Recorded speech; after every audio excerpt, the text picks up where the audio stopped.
எனக்கோ தேவனை அண்டிக் கொண்டிருப்பதே நலம். நான் உமது கிரியைகள் எல்லாம் சொல்லி வரும்படி கர்த்தராகிய ஆண்டவர் மேலே நம்பிக்கையை வைத்திருக்கிறேன். ஸ்தோத்திரம். நீதிமொழிகள் 30:5-6. தேவனுடைய வசனம் எல்லாம் புடமிடப்பட்டவைகள், ஆண்டவருடைய வார்த்தை எல்லாம் புடமிடப்பட்டவைகள். தம்மை அண்டிக் கொள்ளுகிறவர்களுக்கு அவர் கேடகமானவர். அவர் பாதுகாப்பார். God will save you. God will save you. அவர் பாதுகாக்கிறவர். அவர் நம்ம பாதுகாக்க வருவார். எப்பொழுது அவரை அண்டிக் கொண்டா அவரை பிடிச்சோம். அப்பா நீ போதும், எனக்கு என் திறமை அல்ல, என் பணம் அல்ல, என் பொருள் அல்ல, எனக்கு இருக்கிற மதிப்பு மரியாதை அல்ல, என் வேலை முக்கியம் அல்ல. ஒரே ஒரு காரியத்தை சொல்றேன். ஒரு நம்ம சரீரத்துல ஒரு நரம்பு ஆண்டவர் தொட்டார்னா முடிஞ்சு போச்சு. எந்த வேலையும் செய்ய முடியாது. படுக்கையிலே நாரி போய் கிடப்போம். படுக்கையிலே நாரி போய் கிடப்போம். எத்தனை பேர் வந்து பணிவிடை செய்வான்னு நினைக்கிறீங்க?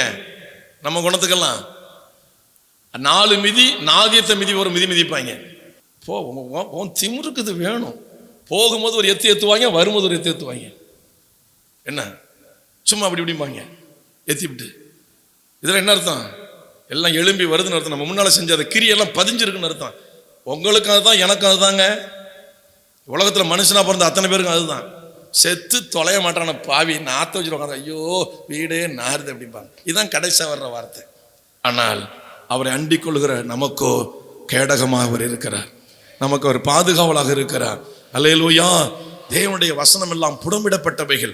அண்டிக் கொள்ளுகிற யாவருக்கும் அவர் கேடகமானவர். அவருடைய வசனங்களோடு ஒன்றையும் கூட்டாதே, கூட்டினால் அவர் உன்னை கடிந்து கொள்வார். நீ பொய்யனாவ. எதை செய்ய சொன்னார் அதை செய். எதை செய்ய வேண்டும் என்று சொன்னாரோ அதை செய்யாதே. எதை பேச வேண்டும் என்று சொன்னாரோ அதை பேசுங்கள். எதை பேச வேண்டாம் என்று சொன்னாரோ அதை பேசாதிருங்கள். எதையெல்லாம் நாம் கொடுக்க வேண்டும் என்று சொன்னாரோ அதை கொடுங்கள். எதை கொடுக்க கூடாது என்று சொன்னாரோ அதை கொடாதிருங்கள். அதற்கு மிஞ்சி எதையும் கூட்டாதீங்க, குறைக்காதீங்க. வசனத்தோட அவர் நம்மை கடிந்து கொள்ளுவார், கண்டனம் பண்ணுவார், அவர் நம்மை அதட்டுவார். அல்லேலூயா. அவர் நம்மை கடிந்து கொள்ளுவார்.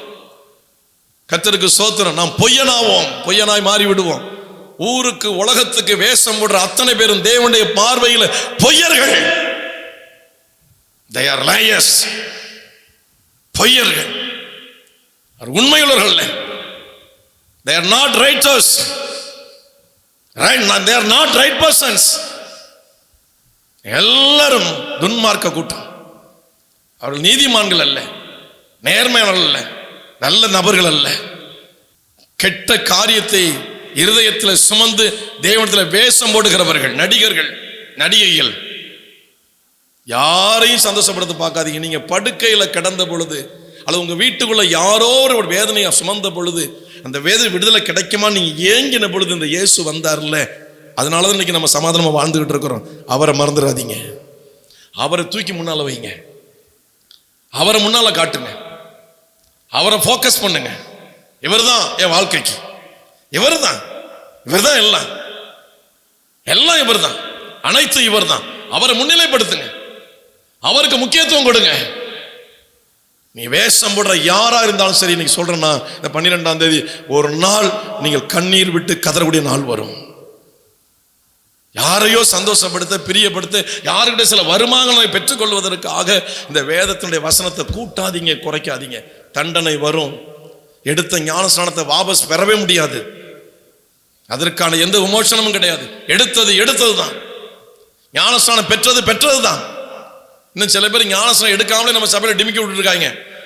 இவங்களுக்கு வரப்போற தண்டனை பல மடங்கு தண்டனை, பெரிய தண்டனை. நினைச்சே பார்த்திருக்க மாட்டாங்க. அப்படிப்பட்ட பிரச்சனை வரும். நல்ல விளைச்சலப்பா, நம்ம ஞானஸ்நானம் எடுக்கல, நம்ம எப்படினாலும் பண்ணிடலாம்.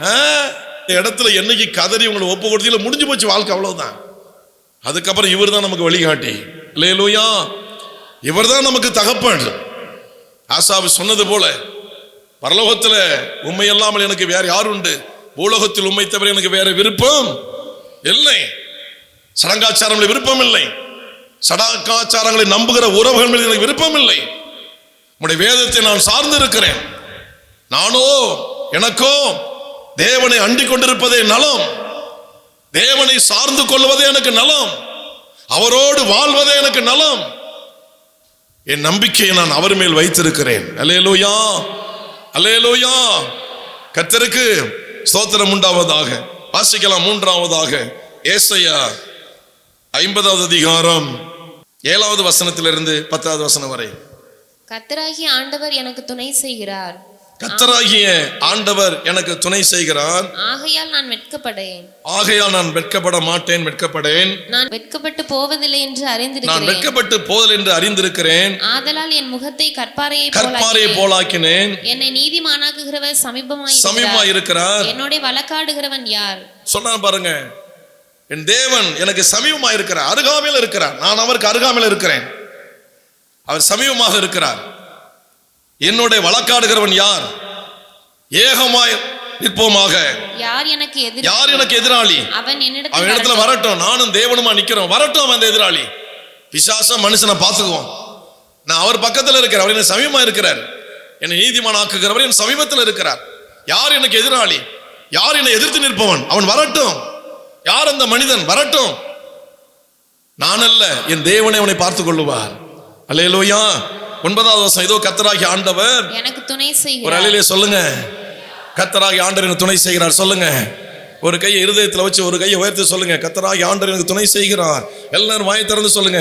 கர்த்தராகிய ஆண்டவர் எனக்கு துணை செய்கிறார். கர்த்தராகிய இயேசு கிறிஸ்து எனக்கு துணை செய்கிறார். எனக்கும் என் பிள்ளைகளுக்கும் என் குடும்பத்திற்கும் முழு குடும்பத்திற்கும் கர்த்தராகிய இயேசு கிறிஸ்து துணை செய்கிறார். சொல்லுங்க சொல்லுங்க சொல்லுங்க, சொல்லிக்கிட்டே இருங்க. கர்த்தராகிய இயேசு கிறிஸ்து எனக்கு துணை செய்கிறார். நான் படுத்தாலும் எழுந்தாலும் நடந்தாலும் உட்கார்ந்தாலும் அமர்ந்தாலும் எனக்கு அவர் துணை செய்கிறார்.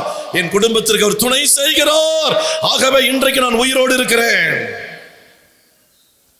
ஆமென். இதுதான் வார்த்தை, இதுதான் வசனம். சொல்றேன், யார் என்னை எதிர்க்கிறோம் வரட்டும், யார் எனக்கு எதிராளி வரட்டும், ஏகமாய் நிற்போமாக வா என்று பார்ப்போம். நான் தேவனோடு நிற்கிறேன், நீ யாரோடு நிற்கிறாய் வா. நம்ம எல்லாரும் எங்க நின்று இருக்கோம்? தேவனுடையா, அரசியலுடையா, அரசியல் தலைவருடையா, பணம் பணம் என்ற பணத்தோடையா, இடம் இடம், வயல் வயல் வயல், வேலை வேலை வேலை, உறவு உறவு உறவு, அங்க நிக்கிறோமா? Where are you standing now? எங்க நின்று கொண்டிருக்கிறோம்? யாரோடு நின்று கொண்டிருக்கிறோம்? தேவனோடா, உலகத்தோடையா? நான் சொல்றேன், நான் நீதிமானாக்கிற சமயமா இருக்கிறார். யார் என்னை எதிர்ப்பவன்? யார் என்னோடு போராடுகிறவன்? ஏகமாய் நிற்போமாக வா, வந்து பார். என் தேவன் எனக்கு துணை செய்கிறார். அல்லேலூயா. என் கர்த்தர் எனக்கு துணை செய்கிறார். எவ்வளவு பெரிய ஆனாலும் சரி வா, நிற்போம், நின்று பார்ப்போம். நீங்களும் நானும் தோற்று போகலாம். நம்மளை பிடித்தார்ல ஒருத்தர் கரம் பிடித்திருக்கிறார்ல, அவர் தோற்ற சரித்திரமே கிடையாது இதுவரை. எதிலையுமே அவர் தோற்று போகல. அல்லேலூயா. நம்முடைய ஆண்டவர் நமக்கு ஜெயம் கொடுக்கிறவர். எந்த சூழ்நிலையும், அதான் இந்த ஏசாயா தீர்க்கதரிசி சொல்றாரு, என்னாலே என்னை நீதிமானாக்குகிறவர் சமீபமாக இருக்கிறார். என்னோட வழக்காடுகிறவன் யார்?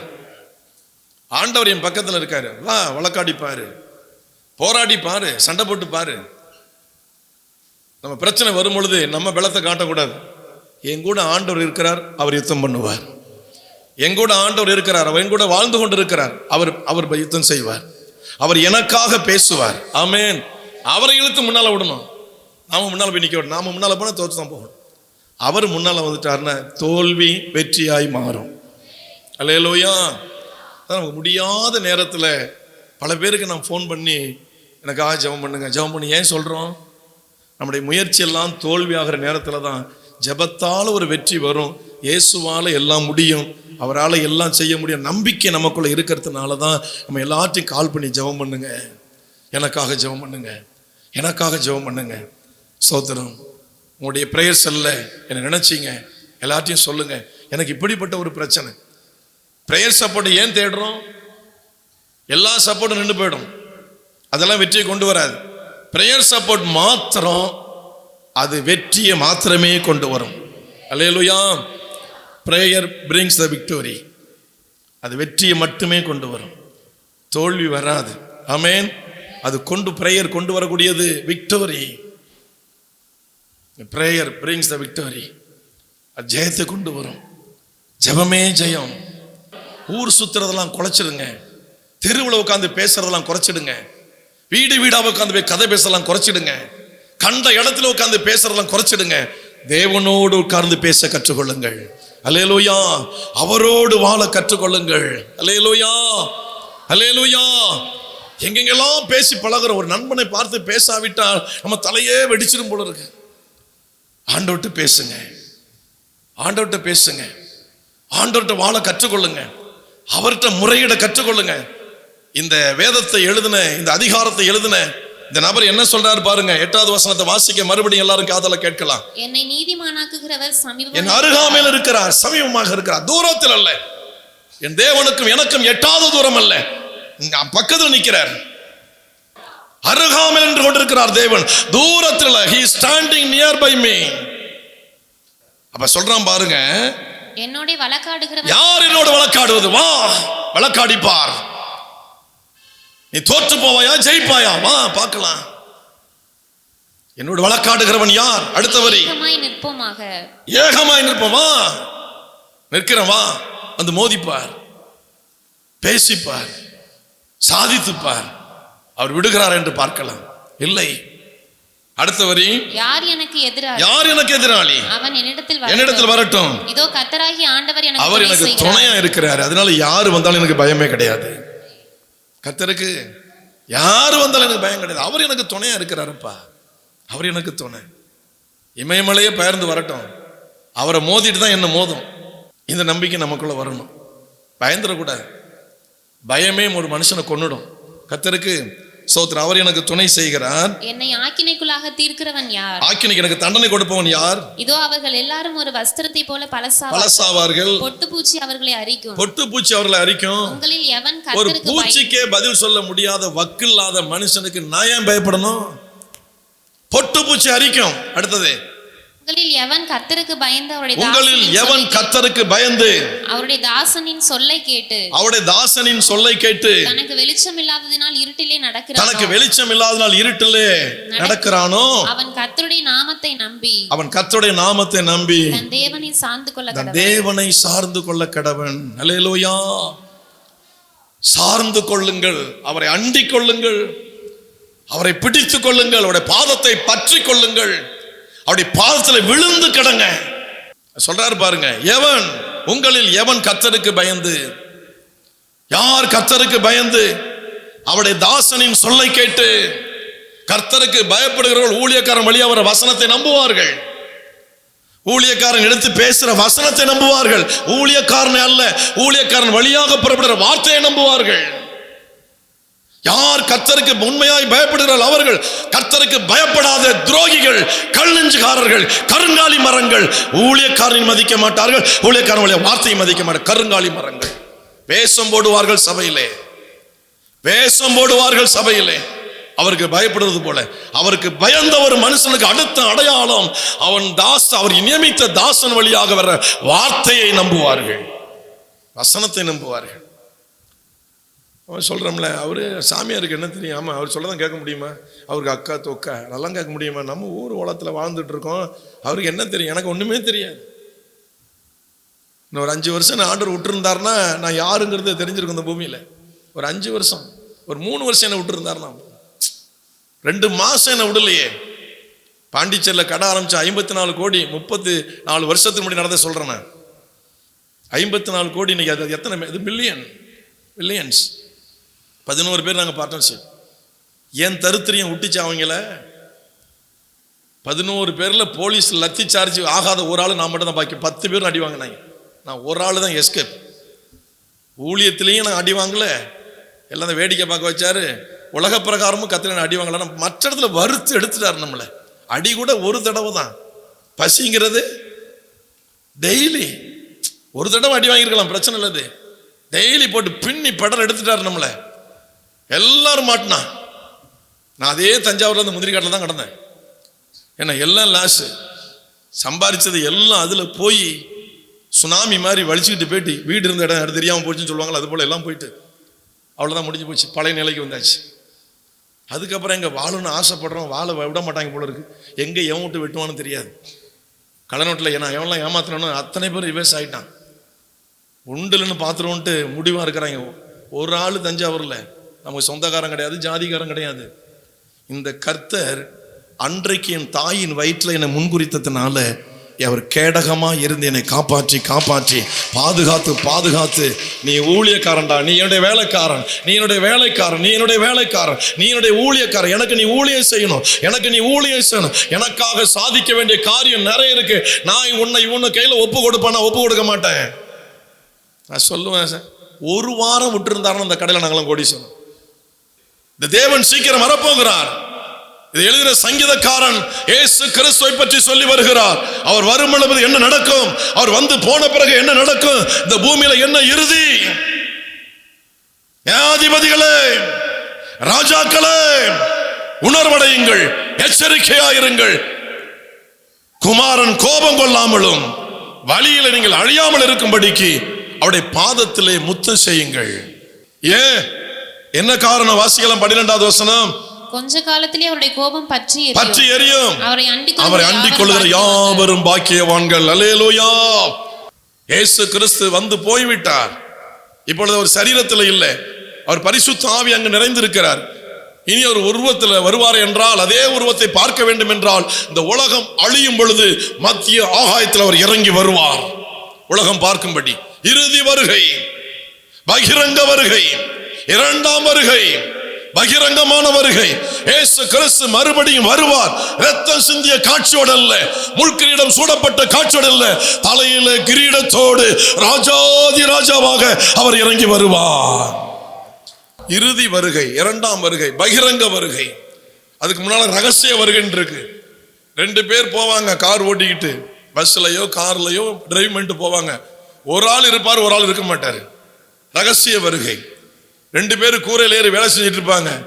ஒரு ஆள் இருப்பாரு, ஒரு ஆள் இருக்க மாட்டாரு.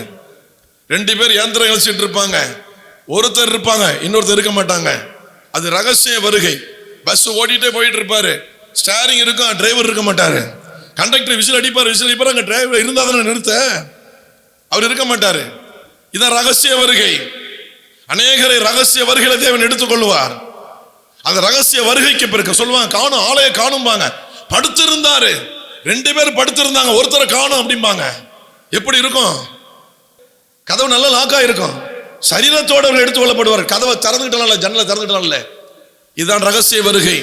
இந்த ரகசிய வருகைக்கு பிறகு எம்பெருமான் இயேசு கிறிஸ்து உலகம் பார்க்கும்படி பகிரங்கமாய் பூமிக்கு இறங்கி வருவார். ராஜா வருகிறார், ஆயத்தமாவோம், ராஜா வருகிறார், ஆயத்தமாவோம், என் இயேசு வருகிறார், எதிர்கொண்டு செல்வோம், இயேசு வருகிறார், எதிர்கொண்டு செல்வோம். எல்லாம் நிரம்பிட வேண்டும், வகைகள் ஒன்றுகள் அகந்திட வேண்டும், கோணலானவை அகலும், கரடாய் சமமாகணும்.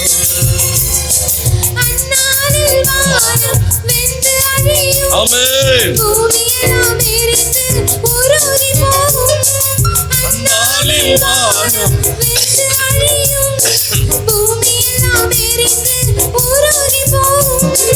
ராஜா வருகிறார், ஆயத்தமாவோம், ராஜா வருகிறார், ஆயத்தமாவோம், என் இயேசு வருகிறார், எதிர்கொண்டு செல்வோம், என் இயேசு வருகிறார், எதிர்கொண்டு செல்வோம்.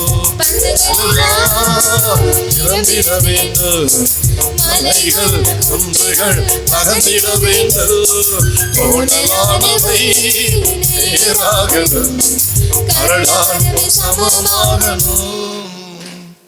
அவரை முத்தம் செய்யுங்கள், கொஞ்ச காலத்தில் அவருடைய கோபம் பற்றி எரியும், அவரை அண்டிக் கொள்ளுகிற யாவரும் பாக்கியவான்கள். அவரை பிடித்துக் கொள்ளுங்கள், அவருடைய பாதத்தை பற்றி கொள்ளுங்கள். எல்லாம் கைவிடும், அவருடைய பாதம், அவரை பற்றி கொள்ளுகிற சூழ்நிலை, அவரை பிடித்து கொள்ளுகிற பிடி, அவரை அண்டிக் கொள்ளுகிற வாழ்க்கை ஒரு நாளும் கைவிடாது. அல்லேலூயா. அவரை அண்டிக் கொள்ளுகிற யாவரும் பாக்கியவான்கள். அவருடைய கோபம், இயேசு கிறிஸ்து வருவார் என்பதை இந்த சங்கீதத்தில் எழுதப்பட்டிருக்கிறது. அவர் வருவார். குமாரன் கோபம் கொள்ளாமலும். இயேசு கோபப்பட்டார், ஆலயத்திலே சவுக்கை எடுத்து அடித்தார், வியாபாரிகளை விரட்டி அடித்தார். என் தேவனுடைய வீட்டை கல்லர் கொய்யாக மாற்றாதீர்கள் என்று அடித்தார். கோபம் வந்தது அவருக்கு. எருசலேம் நகரத்தை பார்த்து அவர் வேதனைப்பட்டார். உனக்கு கிடைத்த இந்த நாளில் ஆகிய நாளில் உனக்கு சமாதானத்தை ஏற்றலை சிந்தின நலமாயிருக்கும். ஐயோ, உன்மேல் வரப்போகிற ஆக்கினை, உன்மேல் வரப்போகிற தண்டனை, வேதனைப்பட்டார். எருசலேம் நகரத்தை பார்த்து ஒரு கண்ணீர் விட்டார். தேவாலயத்தில் பொங்கி எழும்பினார்.